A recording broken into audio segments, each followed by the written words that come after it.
She sells seashells on a seashore, but the value of these shells will fall due to the laws of supply and demand. No one wants to buy shells cause there's loads on the sand. Step 1, must create a sense of scarcity. Shells will sell much better if the people think they're rare, you see. Bear with me, take as many shells as you can find and hide them on an island. Stockpile them high until they're rarer than a diamond. Step 2, gotta make the people think that they want, really fucking want. Hit them like Bronson. Influencers, product placement, featured primetime entertainment. If you haven't got a shell then you're just a fucking waste man. 3, it's monopoly. Invest inside some property. Start a corporation, make a logo, do it properly. Shells must sell, that will be a new philosophy. Swallow all your morals, they're a poor man's quality. 4, expand, clear forest, make land, fresh blood on hands. 5, why just shells? Why limit yourself? She sells seashells, sell oil as well. 6, sun, sell stock, sell diamonds, sell rock, sell water to a fish, sell the time to a clock. 7, press on the gas, take your foot off the brakes, then run to be the president of the United States. 8, big smile, make big wave, that's great. Now the truth is overrated, tell lies out the gate. 9, polarize the people, controversy is the game. It don't matter if they hate you, if they all say your name.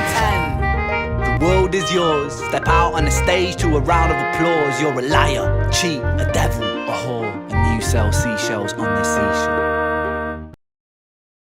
She sells seashells on a seashore, but the value of these shells will fall.